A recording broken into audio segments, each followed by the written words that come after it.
that. Hey guys, I'm still having a lot of trouble with this cell phone camera. It's your boy, Ballface8020, back again with another great commentary. I'm not depressed or anything, but I'm suffering from some really bad insomnia, so that's why I'm making a second video today.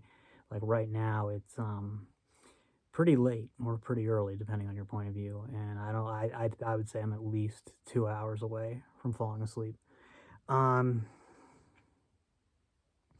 Yeah, so, this day that just passed was Martin Luther King Day.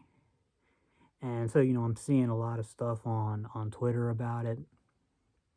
Some stuff on, on, I don't know, other places. I would say mainly just Twitter, really. But,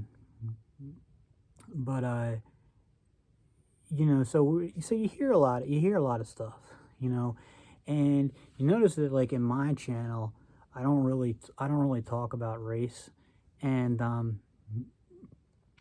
it's kind of like, I guess there's a few reasons for it, but I think maybe the most important reason is kind of like in my anti-Semitism video, where I was like, I was talking about the conflict between the Israelis and the Palestinians, and I said that, like, any type of debate about who's right is kind of useless, because the conflict between the Jews and Arabs in that region has been going on for over 100 years now. So, like, what could I possibly say that hasn't already been said a million times over?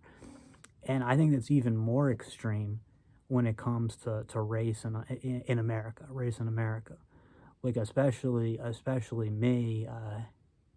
Like, what could I possibly have to offer to the conversation? So, like, on the, like, particulars of race, I don't really have anything new to add. I guess my views are,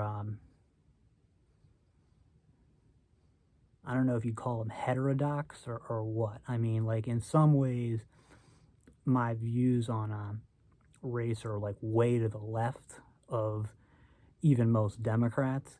But, at the end of the day, it's not a priority for me. And I would say that if race isn't a priority for you, then you've got no place in the Democratic Party. Or at least pretending race is a priority for you. I think that's what best describes most white liberals. But like, so there's this guy, Joe Walsh. He's a never Trumper, and he's different than the other never Trumpers, because he started out being pro Trump and actually voted for Trump in 2016. And then converted to never. I'm not even sure what happened, but something during Trump's term converted him to being a never Trumper. And those are the people I've always had the hardest time understanding. I know I'm digressing a bit here, but I always had the hardest time understanding those people, because it was like, why would you have supported Trump at one point and then turned against him? He was a pretty open book. He didn't do anything in office that he didn't say he would do. As for his buffoonish behavior, you knew that before he even announced, let alone before he was elected. So I don't know. I just don't get it. Like, what exactly could have happened that would make you switch from being pro-Trump to the point where I think Joe Walsh had, he was a former radio host, so a blowhard, so he had tweeted out something like, if Trump doesn't win, I'm going to grab my musket. Who's with me? And so he had tweeted something like that out, right before the election, and I presumably and I know he voted for Trump, and supported him after Trump was elected. But something happened where, like, he became, like, super against Trump. Like I said, I'll be making a video about him later, and it's just weird. But anyway, he says he has this tweet out today saying, as a white guy who loves this country, I'm gonna say that I think it's time that we just have an honest conversation about race. You know what? Hold on. I can get the exact quote for you.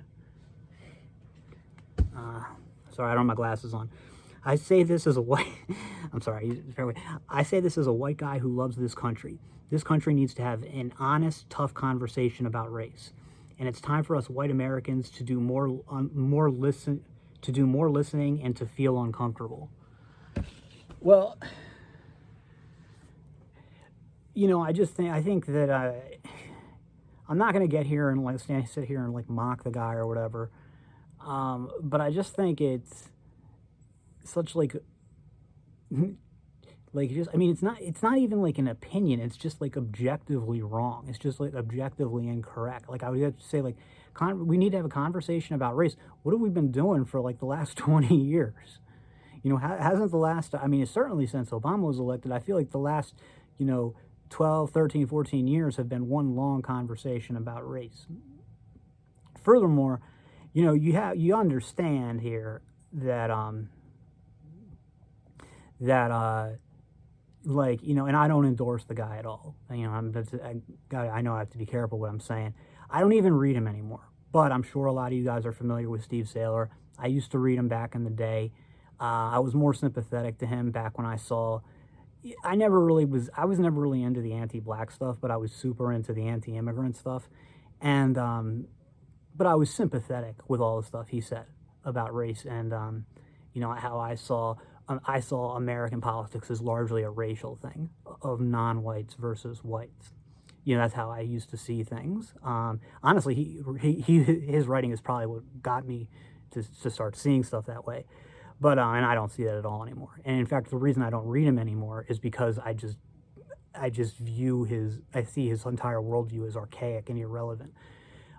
But he said, he made one pretty good observation, and he is a good writer and he makes good observations even now. But he says that, having conversation about race is code word for shut up whitey. That's what it says,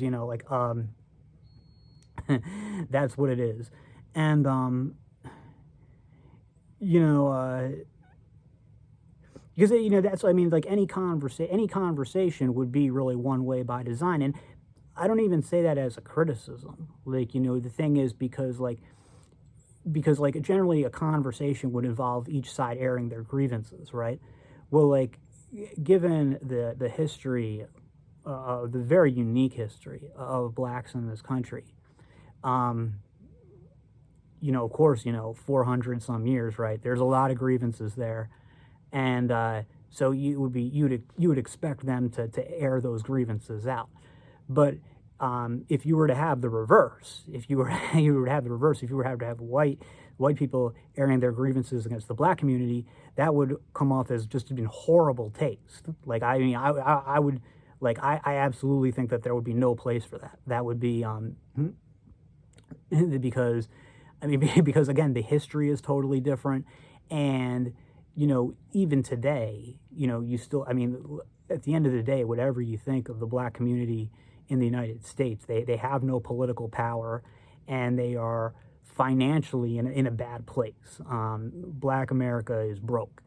And now, there's tons of problems in the white community per se too. The difference is a couple things. One is there really is no white community. Presumably blacks, at least in America, at least feel they have something in common with each other. I don't identify with other white people at all. I identify with white people who vote for Trump, or at least white people who don't like Biden. But I don't identify with just whites in general. It's just not. It's not the way I think about myself. And I don't think it's the way anybody, other than maybe some people on Stormfront or something. I don't think that that's how people think about race in America. So that means a real two-way conversation about race wouldn't even be possible, right?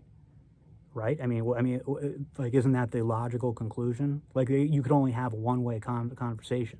And if we were just going to say well, we need to hear about how white people are bad, well, I don't know if that's really healthy, because there's a couple of reasons. One is, I'm pretty smart, and when I was younger and didn't really understand things the same well, hearing that demonization of white people made me really resentful. And that's, so, if somebody even smart like me would do it, most people are pretty stupid. And so they're naturally going to get really resentful too. I think it's human nature. And I mean, I don't think making white people resentful, I don't see how that helps black people at all. And then the other thing is, and this is actually the bigger concern for me, is, I don't want black kids growing up to think that this country has it out for them, and that, whatever they do, they're going to be hated and persecuted against and stuff. Like, it's one thing to tell people to be careful. It's another thing to tell these kids that their lives is over before they've even started, because they're like at an age where they're very impressionable. Now, if they make that decision on their own when they grow up, that's one thing. But I don't want them to be taught that as kids, before they've had a chance to, like I said, I don't want their lives to be over before they even started. I don't want it to lead to a situation where they make bad decisions and maybe get locked up or something. So those are like the practical reasons. And then when it comes to politics, I mean, I think that's a really easy one to address. I mean, first of all, like, we talk about, I've been, and the reason I wanted to make this video, part of the reason I want to make this video, is I've been hearing it all day long, saying like, oh, like, Martin Luther King's dream is alive, but we have so much less to achieve. And it's like, we do? Because, like, I mean, like, the Civil Rights Act, the Civil Rights Movement succeeded, right? It's over. And integration happened. So what exactly are we going for? Was it a colorblind society? Because there's two things there. First of all, I don't think anybody really wants that. I don't think and I mean, I would like that, but I'm saying, like, I think the right would like it, but does the left want it? No. And most importantly, do black people want a colorblind society? Well, no, of course not, because that would be the end of their ethnic group.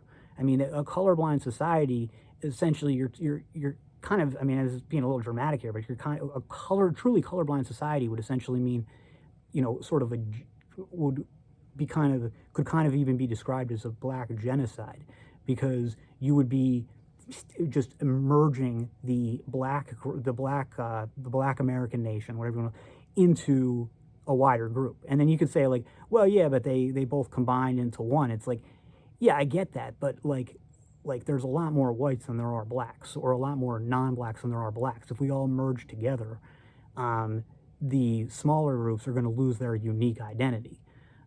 Which, I mean, and look, I don't care, but I'm just saying that, like, I don't think that those groups want to disappear. And I'm really confident that black people don't want to disappear. But,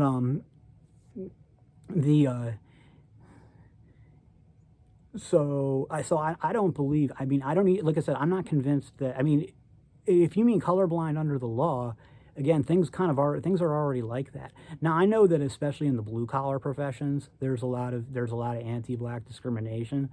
Well, at least some. I mean, like, I don't know if you're not going to get a job about it, but you're going to hear shit from, like, on the yard if you're a truck driver or something. I don't know. Like I said, I don't know how bad it is, but I've heard from people, from black guys who did it, because I was actually once training to be a trucker. That's another story. And so I talked to, like, a lot of black truckers when I was doing it, and they said that, yeah, that shit happens. And I really don't think they were lying, because, like, why bother lying to me? Like, I mean, like, it was just mentioned casually in conversations. It wasn't like they were bringing it up or anything. It was, one guy brought it up, so then I had asked a couple of others, and they would be like, oh, yeah, that shit happens. And, but, I don't know how common it was. So anyway, sorry. But anyway, the thing is, like, whether you want a colorblind society or not, it's never going to happen. It's certainly not in any of our lifetimes. So, like, work to be done. Well, why? So we're working to do something that we know is impossible? That doesn't make any sense either. So yeah, it's just I guess here's the way I feel. Like, for me, like, the reason that, like, going back to it, the real reason that I don't talk a lot about race, or really at all about race, is because my primary social political interest is this, is American politics, which I view as an intra-white conflict.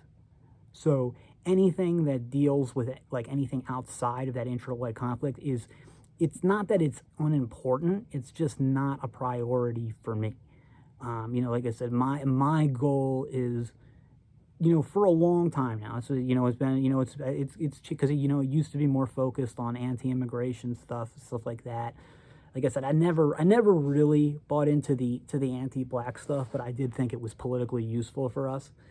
And whereas now I think that, like, and I guess I'll bring it up now since, Trump had in his last rally had mentioned something about, anti-white discrimination, like for medical stuff, and in New York State or in Texas or something. And I don't know if it's true or not. Okay, I really don't care.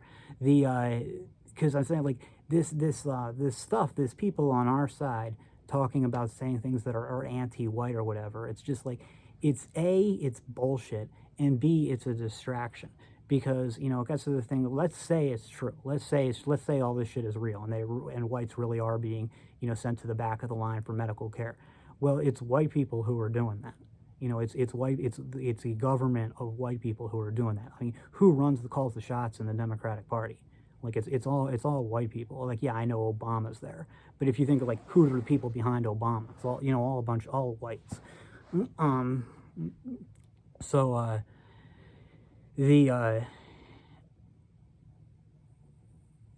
so, like, yeah, I mean, the thing, like, it's and when anytime you see whites being targeted, they don't mean like liberal whites, okay, they don't mean like whites in liberal areas. They mean like us, like normal people, and non-liberal whites. Like, liberal white areas are the most segregated places you'll ever see. On like the guy like Joe Biden is like an extremely just racist guy. I mean, that's probably just being, part of just being a nasty person. Hillary, very racist, very anti-black. So and I'm not trying to, like, do this like Dems are the real racist shit, because I see that that's irrelevant. And that's kind of what I want us to get away from. That gets us to the next thing, is that, us on the right talking about race can't help us, but it can hurt us.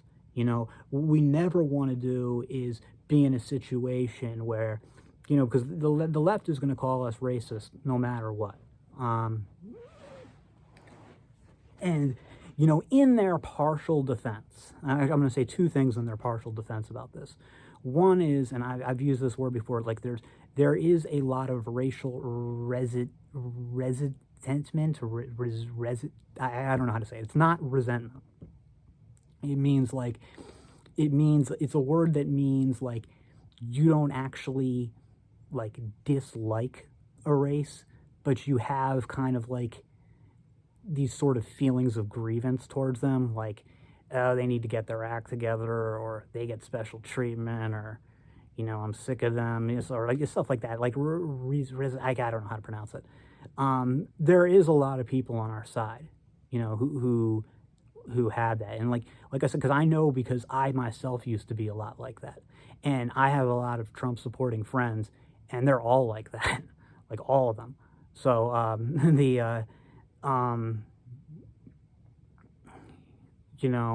so I know. So like, in a sense, the left has got I mean, they're kind of right about it. What they're what they're wrong, and then it follows to the next thing, and this is the thing that they're wrong about, but they really do believe it. I know it because I've seen it. I mean, I've seen it, and I'm talking about it, and I've talked to these people online, and they really believe this shit. They really do believe that, like, when we take power, we're going to murder, all black people. Sometimes they say we're going to murder all Jews too. Sometimes I've even heard them say we're going to murder all women. And then presumably all Muslims and immigration stuff. And it's I don't know. It's tough to keep track of who they think we're going to murder, and but the thing is, but in their defense, they actually do believe it. So, like,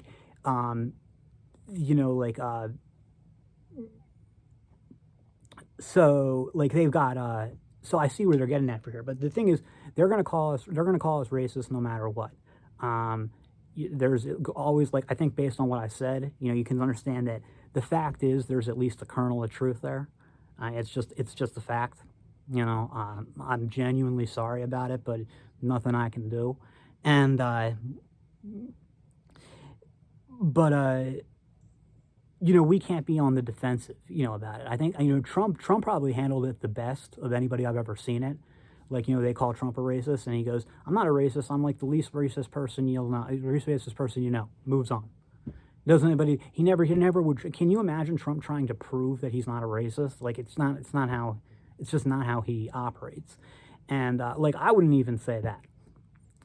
I would just say something like, like me. I mean, to me, like, if somebody says something like, calls us racist or brings up race, I think that our best thing is to just say nothing. Just go completely radio silent. Do not say anything. Don't, like, if you absolutely have to deny being a racist, like, just say, like, but generally just say nothing. Just say, like, I'm not interested in discussing race, or I have nothing to add to the conversation of race. Maybe say something like, I believe all races should be treated equally. I believe all people should be treated equally regardless of race. I have nothing to add to the conversation beyond that. Say something like that. For us, any discussion of race, I mean, let's be honest, any discussion of race, meaningful or otherwise, is politically bad for us. It doesn't help us at all. It does hurt us, but it doesn't help.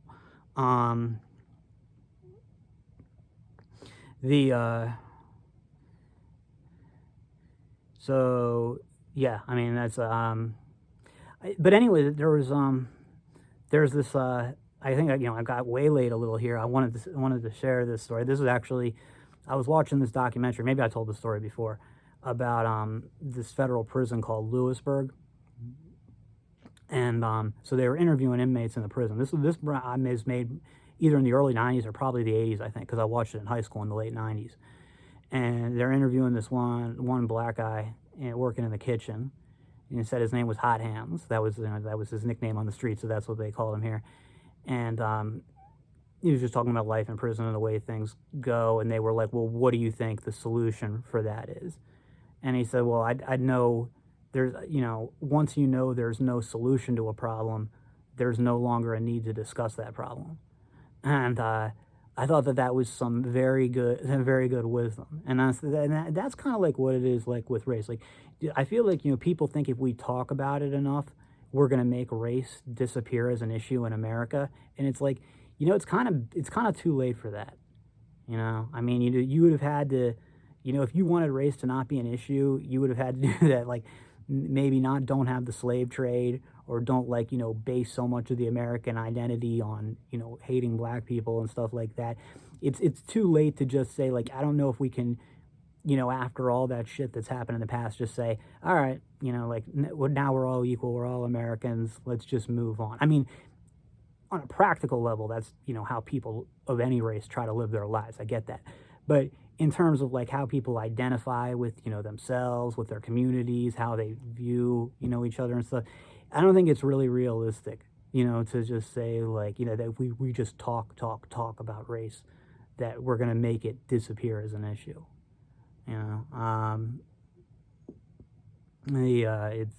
It's just not going to happen. And then, I mean, of course, white liberals don't want it to disappear as an issue, because they actually get off on white guilt. And they also like to use it, as a club to beat us with. So, but like, I mean, for me, like, when they, like, this shit, like, they were talking, like, so that gets back to, like, the thing with Trump. And I, if him bringing up the anti-white discrimination and stuff, like, this shit's a political loser for us. No need to mention it. Anybody who cares about that shit is already going to be voting for us anyway. You're never going to convince people that the Democrats are anti-white. Everybody knows it's white people in control of that party. Okay? It would be one thing now if the Democrats really were run by non-whites or something, and you could say, like, those people are anti-white, then it would be very politically effective. That would be super politically effective. But it's not the case now, and let's be honest, it's never going to happen. You know, non-whites are just a vote bank for the Democratic Party. They have no say in how it's run. They never will. You know, everybody knows that. Everybody on, I don't care what color you are or what side of the issue you are, everybody knows that. So, you know, so yeah, so I mean, so no need to, yeah, no need to, like, no need to bring that up, because this is not going to help us. You know, it can hurt us, and it's just, it's not true. It's not true. It's bullshit. So, you know, so stay away. So it's like my thing is, you know, it's fine. Like, if people on our side want to discuss their feelings on race amongst themselves, not that anybody needs my permission, but yeah, I mean, considering I just made a video about it, sure, go ahead. You know, give your thoughts. Go ahead. I mean, nothing wrong with that. But if but publicly, no, we should just never mention it. We should just never mention it, and when anybody brings it up, refuse to engage. That's my opinion. And yeah, and I think, you know, politically, it's not even debatable. That's all for now. I'll see you in the next.